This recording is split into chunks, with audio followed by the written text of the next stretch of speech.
నమస్తే. ప్రస్తుతం మనతో పాటు ఫ్లవర్ థెరపిస్ట్ అజయ్ ఉన్నారు. ఆయనతో మాట్లాడదాం. నమస్తే సార్. నమస్తే. సార్ జనరల్‌గా ఈ జనరేషన్‌లో లైఫ్ స్టైల్ వల్లనో లేకపోతే వర్క్ ప్రెషర్ వల్లనో ఒక రకమైన డిప్రెషన్‌కి లోనవుతున్నారు. ఈవెన్ స్టూడెంట్స్ కూడా.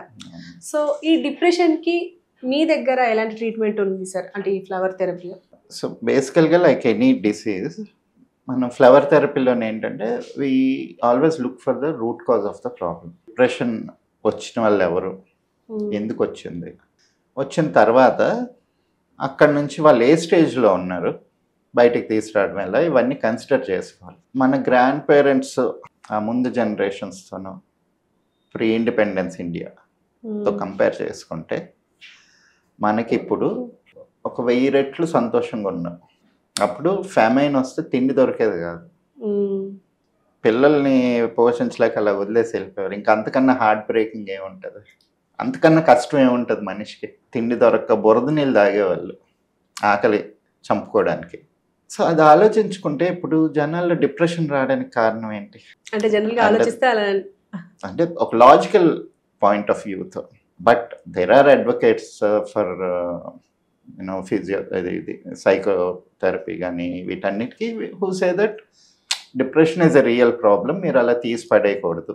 Yeah, depression is a real problem. But మనం ఆ మనిషిని we have to counsel him like look అవి ప్రాబ్లమ్స్ అంటే. ఈవెన్ ఒక 20 years బ్యాక్కి నా స్టూడెంట్ లైఫ్కి ఇప్పుడు స్టూడెంట్ లైఫ్కి కంపేర్ చేసుకుంటే కూడా చాలా డిఫరెన్స్ ఉంటుంది.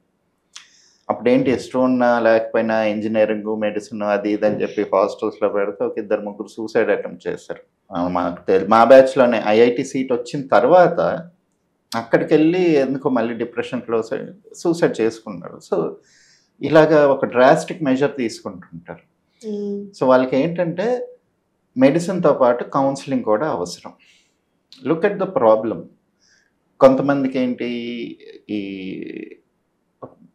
మీన్ అందులో అందరికీ అన్నాను కానీ చాలా మందికి ఏంటంటే ఒక ఎస్కేపిస్ట్ నేచర్ ఉంటుంది. వాళ్ళకి ఆ సిచ్యువేషన్ నచ్చినప్పుడు కొంచెం వియర్డ్గా బిహేవ్ చేసి, లేకపోతే నేను షట్ డౌన్ చేసేసుకుంటున్నాను, బయటికి రాను, నేను కలవను అంటే ఆ ఫైటింగ్ స్పిరిట్ పోయినట్టు. అలాంటి వాళ్ళకి ఒక ఫైటింగ్ స్పిరిట్ అది ఇన్కల్కేట్ చేయాలి.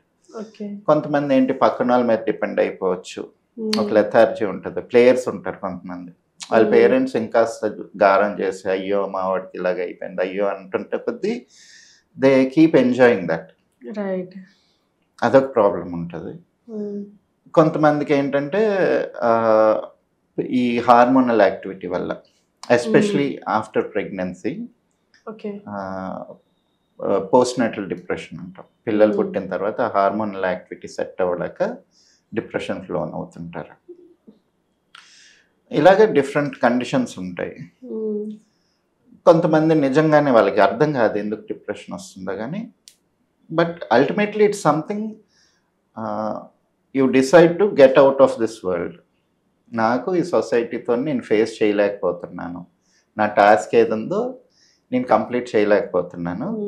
So I'm alienating myself from the society. First principal.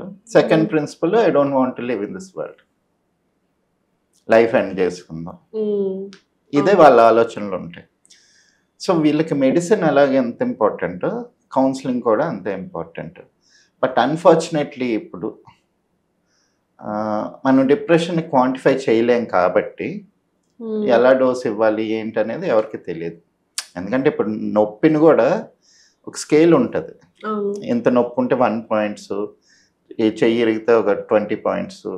డిప్రెషన్కి ఆ స్కేల్ ఏం లేదు కదా.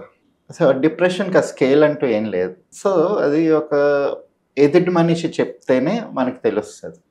అండ్ ఆల్సో ఇప్పుడు ఎలాగుందంటే వాళ్ళు ఇచ్చే మెడిసిన్స్ ఏవైతే ఉన్నాయో డిప్రెషన్కి అవి 3 రకాలు ఉంటాయి. డిప్రెషన్ అనే కాదు, ఎనీ మెంటల్ ప్రాబ్లమ్స్, యాంగ్జైటీ తీసుకోండి. ఏది ఫస్ట్ యాంగ్జైటీని తగ్గించడానికి ఒక మెడిసిన్స్ ఉంటాయి. అంటే మనకి ఇవి ఏంటంటే మనకి మారివానా ఈ టైప్, అదేంటంటే కొంచెం డల్ చేసి రిలాక్స్ చేస్తుంది అనమాట బాడీని, హార్ట్ బీట్ని తగ్గిస్తుంది. సో రిలాక్స్ అవుతారు. అంటే ఒక రకమైన మత్తు మందు. రెండోది మత్తు ఎక్కువ అవుతుంటే దాన్ని ఎగ్జైట్ చేయడానికి కొకైన్, కెఫెన్ టైప్‌లో కొన్ని మెడిసిన్స్ ఉంటాయి. అది ఎగ్జైట్ చేసి సడెన్‌గా హైపర్ యాక్టివిటీ ఇస్తుంటది. మూడోది ఏంటంటే ఈ ఇవి ఎక్కువ అవ్వడం వల్ల కొంచెం స్కిజోఫ్రెనియా లేకపోతే హాలుసినేషన్స్, మెంటల్ డిసార్డర్స్ వస్తుంటాయి. అలాంటప్పుడు ఒక ఓపియం టైప్ ఏదో నిద్రపుచ్చేది, ట్రాంక్లైజర్స్ ఇస్తూ ఉంటారు. సో ఈ 3 మెడిసిన్సే అటు ఇటు మేనేజ్ చేసుకుంటే, డోసేజ్ మేనేజ్ చేసుకుంటూ ఇస్తున్నారు తప్పితే అక్కడ సొల్యూషన్ ఎవరికి ఇవ్వట్లేదు. ఓకే. ఎప్పుడైనా కానీ మనం అలోపతిక్ మెడిసిన్కి వెళ్ళినప్పుడు, యాంటీ సైకియాట్రిక్ డ్రగ్స్కి వెళ్ళినప్పుడు అది సీరియస్గా డిటీరియరేట్ అవుతుంది తప్పితే కంట్రోల్ కాదు. ఎందుకంటే ఇవన్నీ కూడా మన ఆ లూప్లోనే ఉంచుతాయి. ఓకే. అండ్ దానికి తోడు అడిక్షన్ యాడ్ అయ్యింది అనుకోండి, దానికి అడిక్ట్ అయిపోతుంది. They're highly addictive medicines. అది వదలబుద్ధి కాదు. ఇప్పుడు సిగరెట్స్, ఆల్కహాల్ కంపేర్ చేసుకుంటే మనకి ఇంకా ఒక 20-30 రెట్లు చాలా అడిక్టివ్ డ్రగ్స్ అవి. ఓకే. సో వాటి నుంచి బ్రేక్అవుట్ అవ్వడానికి ఫస్ట్ ప్రయత్నించాలి. సో వాళ్ళ పరిస్థితిని బట్టి మేమేం చేస్తామంటే వాళ్ళ నక్షత్రానికి సంబంధించిన మొక్క ఏదైతే ఉంటుందో ఆ ఫ్లవర్ మెడిసిన్స్ తయారు చేస్తాం. సో మన నక్షత్రం ఏంటంటే మన ఎగ్జాక్ట్ లైఫ్ ఫోర్స్ని, వీటిని, మన కాన్ఫిడెన్స్ని క్యారీ చేస్తుంది.